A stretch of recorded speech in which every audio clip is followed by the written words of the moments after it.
ఒక couple regular inter course లో ఒక 1 year పాటు ప్రెగ్నెన్సీ కోసం ట్రై చేసినా కూడా if they are unable to get pregnant, then then they are called an infertile couple. Okay, that is the definition of infertility. But lot of people think that just after 2-3 months or 6 months of marriage, or some people kontamandi long distance lo untaru, husband will be somewhere and the wife will be somewhere and they won't be having this regular intercourse, but still they think that 1 year avvakundane they still think they are infertile. So this is a uterus. Okay, this is a female reproductive tract ante uterus anamata. Idi uterus, ivi tubes, ఇవి ovaries, ఇది cervix, uterus opening ద్వారం అన్నమాట, ఇది vagina. So ఇన్ఫర్టిలిటీకి as a whole reasons కన్నా కూడా particular గా ఒక్కొక్క part of the female reproductive tract కి రీజన్స్ ఉంటాయి. అంటే it can be either cervical reasons, uterine reasons, tubal reasons and ovarian reasons. Okay, ఒక్కొక్క దానికి ఒక్కొక్క పర్సంటేజ్ ఆఫ్ ఇన్ఫర్టిలిటీకి వచ్చే రీజన్స్ ఉంటాయి అనమాట. Like 40% of the infertility is caused by ovaries, అండాశయాల్లో ప్రాబ్లమ్స్ వల్ల, ఎగ్ ఫార్మింగ్ లో ప్రాబ్లమ్స్ వల్ల, ఆర్ ఎగ్ రిలీజ్ లో ప్రాబ్లమ్స్ వల్ల, అలా రకరకాల ఓవేరియన్ కాజెస్ వల్ల ఒక 40% వరకు ఇన్ఫర్టిలిటీ వస్తుంది. నెక్స్ట్ ట్యూబల్ కాజెస్, ఇవి రెండు ట్యూబ్స్. ఈ ట్యూబ్స్ ఒక 20-30% ఆఫ్ కాజెస్ ట్యూబ్స్ వల్ల వస్తాయి. దెన్ యూట్రస్, అగైన్ యూట్రస్ కూడా 20-30% ఆఫ్ కాజెస్ యూట్రస్ వల్ల వస్తుంది. దెన్ సర్విక్స్ 10-15% సర్వికల్ కాజెస్ ఉంటాయి. సో ఇక్కడికి maximum and most importantly unexplained accounts to about 20%, 20-30% sometimes. So చాలా infertility cases lo we can't even find the reason, so those cases are called unexplained. So we can't clearly explain, ante we didn't know, after evaluating everything manaki reason teliyaledu why they are unable to get pregnant anedi. అయితే ఇవన్నిటిలో ఒక్కొక్క దానికి ఒక్కొక్క importance ఉంటుంది. ఒక్కొక్క దాన్ని తెలుసుకోవడం, like every infertility will have a different type of investigation to తెలుసుకోవడానికి. అంటే ట్యూబల్ రీజన్స్ అయితే ట్యూబల్ దానికి సంబంధించిన ఇన్వెస్టిగేషన్స్ ఉంటాయి, ఓవరీకి సంబంధించిన ఇన్వెస్టిగేషన్స్ ఉంటాయి, uterus and every individual part of the female reproductive system will have their own reasons and their own respective investigations. First మనం ovarian causes గురించి తెలుసుకుందాం, because this is most common and ఎక్కువ percentage of infertility ovarian causes వల్ల వస్తాయి అనమాట. So we have 2 ovaries, 2 ovaries ఉంటాయి, అండాశయాలు అంటారు. So ovaries లో ఏంటంటే మనం బేబీగా అంటే కడుపులో ఉన్నప్పుడే, ఫీటస్ గా ఉన్నప్పుడే మిలియన్స్ ఆఫ్ ఎగ్స్ ప్రొడ్యూస్ అవుతూ ఉంటాయి అనమాట. బర్త్ తర్వాత మనకి జస్ట్ ఒక కొన్ని మిలియన్స్ ఆఫ్ ఎగ్స్ ఉంటాయి, కానీ ప్యూబర్టీకి వచ్చేసరికి అవి ఎట్రోఫీ అవుతూ ఒక కొన్ని hundreds of thousands of eggs మిగులుతాయి. బట్ 400,000 ఆఫ్ ఎగ్స్ ఉంటాయి అనమాట. బట్ మన ఎంటైర్ రీప్రొడక్టివ్ ఏజ్ లో, అంటే ఫ్రమ్ ప్యూబర్టీ టు మెనోపాజ్, ఈ గ్యాప్ లో ఓన్లీ 400 ఎగ్స్ మాత్రమే ఉపయోగపడతాయి ఫర్ రీప్రొడక్షన్, రైట్? సో ఈ 400 ఎగ్స్ ఒకదాని తర్వాత ఒకటి, or sometimes 2 or more than that, 28-day menstrual సైకిల్లో ఫార్మ్ అవుతూ, ఎగ్ సైజ్ పెరుగుతూ, డెవలప్ అవుతూ, మెచ్యూర్ అవుతూ, ఎగ్ రిలీజ్ అవ్వడం, ఆ తర్వాత ఫెలోపియన్ ట్యూబ్ లోకి రావడం, అప్పుడు వీర్యకణాలతో కలవడం, బేబీ కింద ఫామ్ అవడం, ఇంప్లాంట్ అవడం జరుగుతుంది. సో ఏమవుతుందంటే ఈ 28-day సైకిల్లో ఈ ఎగ్ ఫార్మేషన్ లో ప్రాబ్లం రావచ్చు, ఎగ్ రిలీజ్ లో ప్రాబ్లం రావచ్చు, అసలు ఎగ్స్ చాలా ఎక్కువ ఎగ్స్ ఉండడం కానీ, లేదా ఎగ్స్ చాలా తక్కువ ఉండడం కానీ, అంటే ప్రిమెచ్యూర్ ఓవేరియన్ ఫెయిల్యూర్ అవ్వచ్చు, డిక్రీజ్డ్ ఓవేరియన్ రిజర్వ్ అవ్వచ్చు, లేకపోతే PCOS, very very commonly heard, బాగా బయట వినిపిస్తున్న మాట పీసీఓఎస్, అంటే నీటి బుడగలు ఉండడం. ఈ నీటి బుడగలు, పీసీఓఎస్ అనేది చాలా చాలా పెద్ద ప్రాబ్లం. ఇండియాలో డయాబెటీస్ ఎంత ఎక్కువగా ఉంటుందో నీటి బుడగల ప్రాబ్లం, అంటే ఈ పీసీఓఎస్ ప్రాబ్లం కూడా అరౌండ్ ఇప్పుడు 30-40% of Indian women now has PCOS అనేది ఒక రీసెంట్ ఆర్టికల్లో తెలిసింది, మనకి రీసెంట్ స్టడీలో తెలిసింది. సో వీళ్ళలో ఏమవుతుందంటే ఎగ్స్ చాలా ఉంటాయి, చాలా నంబర్ ఆఫ్ ఎగ్స్ ఉంటాయి, బట్ రిలీజ్ అవ్వవు. సివియర్ హార్మోనల్ ప్రాబ్లమ్స్ ఉంటాయి. సో న్యాచురల్ గా జరిగే 28-day నార్మల్ సైకిల్ అనేది జరగదు, ఎగ్స్ డెవలప్ అవ్వవు, మెచ్యూర్ అవ్వవు, రిలీజ్ కావు. అదే డిక్రీజ్డ్ ఓవేరియన్ రిజర్వ్ వాళ్ళని తీసుకుంటే వాళ్ళకి నార్మల్ గా ఉండే యాంట్రల్ ఫాలికల్స్ చాలా చాలా తక్కువ ఉంటాయి. డిక్రీజ్ రిజర్వ్ చాలా తక్కువ ఉంటాయి. వాళ్ళకి ఎగ్స్ ఎర్లీగా అయిపోవడం గానీ, అట్రోఫీ అయిపోవడం గానీ, తొందరగా డీజనరేట్ అయిపోవడం గానీ, ఏదైనా రీజన్స్ అవ్వచ్చు, జెనెటిక్ కాజెస్ అవ్వచ్చు, ఏదైనా అవ్వచ్చు. టోటల్ నంబర్ ఆఫ్ ఎగ్స్ అనేవి చాలా తక్కువ ఉంటాయి. ఎర్లీగా అవన్నీ అట్రోఫీ అయిపోతాయి. సో మనకి అవైలబుల్ గా ఉండే ఎగ్స్ చాలా తక్కువ ఉంటాయి. సో ఇలా అవ్వచ్చు. లేకపోతే ఓవరీలో రకరకాల సిస్ట్స్ ఫార్మ్ అవడం గానీ, endometriosis. It is one of the most important cause of infertility endometriosis. 15% of all infertile females are having endometriosis అనుకోవచ్చు. సో ఈ ఎండోమెట్రియోసిస్ అనేది it's a very very bad thing that can happen to a infertile couple, infertile women. Because that will lead, అంటే it's a progressive disease. అంత త్వరగా తగ్గదు, అది అలా progress అయిపోతూ ఉంటుంది గ్రేడ్ 2, గ్రేడ్ 3, గ్రేడ్ 4 కట్లా. And that will lead to endometriosis and lead to infertility and a very bad outcome. వాళ్ళ ఎగ్స్ క్వాలిటీ తగ్గిపోతుంది, ప్రెగ్నెన్సీ రావడానికి చాలా ఇబ్బంది అయిపోతుంది. So there are several ovarian reasons for infertility. Coming to tubal infertility. So we have a pair of fallopian tubes. సో fallopian tubes లో blocks ఏమైనా ఉండొచ్చు, లేదా ఏమైనా ఇన్ఫెక్షన్స్ వచ్చి ఆ లోపల సీలియా ఉంటుందన్నమాట, which will move the eggs, okay, or the zygote or whatever, movement కి ఉపయోగపడుతుంది అనమాట.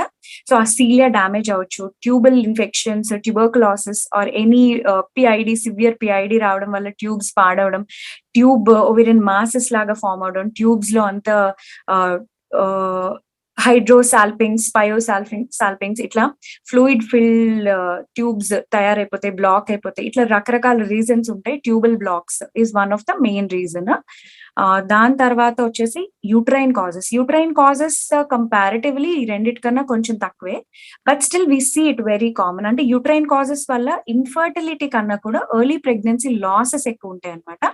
Like congenital problems of the uterus ఉంటాయి. అంటే యూట్రస్ ఒక సింగిల్ హాలో ఆర్గాన్ లా కాకుండా బైకార్నేట్ యూట్రస్ లాగా, 2 డిఫరెంట్ యూట్రై లాగా, లేకపోతే సెప్టమ్ ఏదైనా ఉండడం కానీ, there are several types of uterine anomalies. So అందులో ఏదైనా అనామలీ రావడం వల్ల, క్యావిటీ నార్మల్ గా ఉండకపోవడం వల్ల ప్రెగ్నెన్సీ రావడం కన్నా కూడా ప్రెగ్నెన్సీ నిలవడం ప్రాబ్లం అయిపోతుంది. సో దిల్ గెట్ అబార్టెడ్ అనమాట, even if they get pregnant also. So these are the main uterine causes. And there are other uterine causes also, like adhesions form అవడం, లైక్ ఇన్ ఆషర్మాన్స్ అంటే లోపలంతా uterus cavity ఇలా ఉండదు, మొత్తం అంతా అంటుకుపోయి ఉంటుంది, lots of ఎడెషన్స్ అనమాట. ఆర్ మేజర్ యూట్రైన్ కాజెస్ అయితే ఇవే ఉంటాయి. నెక్స్ట్ ఏదైనా ఫైబ్రాయిడ్స్ ఉండడం కానీ, సమ్ ఫైబ్రాయిడ్స్ అంటే there are again different types of fibroids అంటే బినైన్ మాసెస్ అనమాట. సో అవి ఏమన్నా యూట్రైన్ క్యావిటీలో ఉండి క్యావిటీని అబ్స్ట్రక్ట్ చేయడం కానీ, ఇవన్నీ యూట్రైన్ కాజెస్ లో వస్తాయి. దెన్ సర్వికల్ కాజెస్ కూడా కంపారిటివ్లీ తక్కువగానే ఉంటాయి, అరౌండ్ 10% 10 to 15%. సర్వికల్ కాజెస్ లో మెయిన్ సర్వికల్ మ్యూకస్ అని ఉంటుంది. That's like entire 28-day menstrual cycle లో there is a difference in the texture of the cervical mucus. అది మన హార్మోన్స్ బట్టి, మన ఓవులేషన్ బట్టి డిఫర్ అవుతూ ఉంటుంది. So starting 15 days before ovulation ఒకలా ఉంటుంది, డ్యూరింగ్ ఓవులేషన్ ఒకలా ఉంటుంది, నెక్స్ట్ 15 days ఒకలా ఉంటుంది. So this is there will be alteration of the cervical mucus అనమాట. కొంతమందికి కొద్దిగా cervical mucus ప్రాబ్లమ్స్ ఉంటాయి. So that will not allow the sperms to get inside. So this is also one of the reason for infertility. So these are the major reasons. And ఇంకా other miscellaneous reasons కూడా ఉంటాయి, like immunological problems ఏమైనా ఉండొచ్చు. These are the main causes of infertility. Yes, any couple who are planning for pregnancy, there are certain factors, కొన్ని issues ఉంటాయి which will cause bad things and which will not let them to get pregnant. Like we will discuss few things. So first thing, obesity is a very bad thing. So obese lady with a BMI 35 కన్నా ఎక్కువ BMI ఉన్న వాళ్ళని they infertility centers లో doctors usually weight తగ్గమని చెప్పి they just send back, వాళ్ళని పంపించేసి they denied treatment. Because not just అంటే just because they fat they should not get treatment అని కాదు, ఒబేసిటీ వల్ల అన్నెసెసరీ హార్మోనల్ రిలీజెస్ ఎక్కువ అయిపోతాయి. సో మనం ఇచ్చే ట్రీట్మెంట్ పెద్ద పని చేయదు. అండ్ వాళ్ళకి సపోజ్ ఒకవేళ PCOS ఉంటే ఆ ఒబేసిటీ PCOS రెండు ఒకదాని తర్వాత ఒకదాని వల్ల ఒకటి వచ్చేస్తూ ఉంటుంది. సో మనం ట్రీట్మెంట్ కి కూడా రెస్పాన్స్ ఉండదు పెద్దగా. So first of all, if you are trying to get pregnant, first reduce your weight. Normal బిఎంఐకి రావాలి మీరు. హెల్దీ యాక్టివ్ లైఫ్ స్టైల్ చాలా important. Stress, as we discuss, stress తగ్గించుకోవాలి. Alcohol and smoking very bad for the males as well as the females. చాలా మంది అనుకుంటారు once we get pregnant you can stop alcohol and smoking అని. Most in the western population ఇలా ఉంటుంది, but Indian population లో smoking, alcohol తక్కువగానే ఉంటాయి. But even males కూడా they should stop smoking and alcohol till they get pregnant, till the wife gets pregnant. Then అంటే physical exercise is very important. ఒకవేళ వాళ్ళకి hormonal అవి ఉన్నా, కొంచెం పీసీఓఎస్ ఉన్నా, ఈ ఫిజికల్ ఎక్సర్సైజ్ వల్ల వాళ్ళకి it will help them to get pregnant. Then caffeine intake కూడా, if they are having too much caffeine intake, it's better to reduce a little bit of caffeine intake. Yes, these are the basic things. Obesity is a very important thing అన్నిటికన్నా కూడా. So concentrate on your weight first and then go for a pregnancy plan your pregnancy. Lot of stress for the infertile couples. This is very very important because ఎంత stress లో ఉంటారు అంటే there are lots of people who come and cry in the OPs during their cycles. Period రాగానే second or third day when they come to the OPs, they'll have high hopes that period skip అవుతుందని, but still when they get periods they just cry a lot. చాలా mental pressure ఉంటుంది, stress ఉంటుంది, lots of stress from the family, relatives and neighbours. చాలా stress ఉంటుంది. This stress is really very very bad. ఎందుకంటే stress వల్ల చాలా hormonal changes వచ్చేస్తుంటాయి. So ఆ hormonal changes positive pregnancy test ని రానివ్వకుండా చేస్తాయి. Even in IVF couples also there is a study which says that IVF couples who are under lots of stress, వాళ్ళకి pregnancy positive రాదండి. Lots of IVF failures because of the stress. So stress, what we can do is, we first of all we should educate the family, we should educate the husband, the couple, the husband.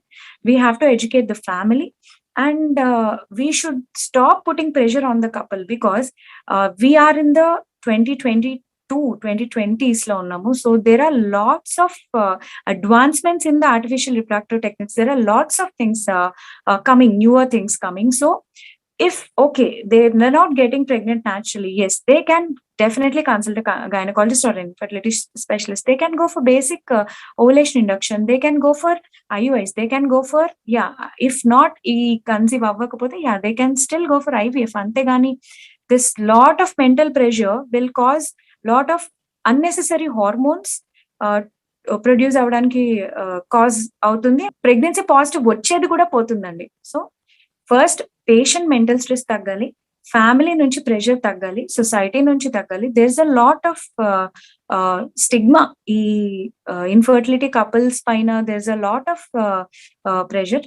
అది we have to counsel them first, better counselling for the family, for the couple, and then we will go for infertility treatment. First వాళ్ళు ప్రెషర్ తగ్గించుకున్న తర్వాతే it's better to go for infertility treatment. And also they should know the success rates of each and every cycle అండి. ఒక cycle కి ఎంత success rate ఉంటుంది, IUIకి వెళ్తున్నాం ఎంత సక్సెస్ రేట్ ఉంటుంది. ప్రాబ్లం ఏంటంటే for IUIs and IVFs they put lot of hope, చాలా ఎక్కువ హోప్ పెట్టుకొని వస్తారు. సో ఎప్పుడైతే when they get their cycle, they go into a lot of mental pressures, depression లోకి వెళ్ళిపోతారు, lots of depression. కానీ వాళ్ళకి తెలియాలి IUI తో జస్ట్ ఓన్లీ 18-20%, IVF తో ఓన్లీ 30-40% సక్సెస్ రేట్ ఉందని. దే షుడ్ బి హోప్ఫుల్ గా ఉండాలి. At the same time they should be prepared for a negative pregnancy test also.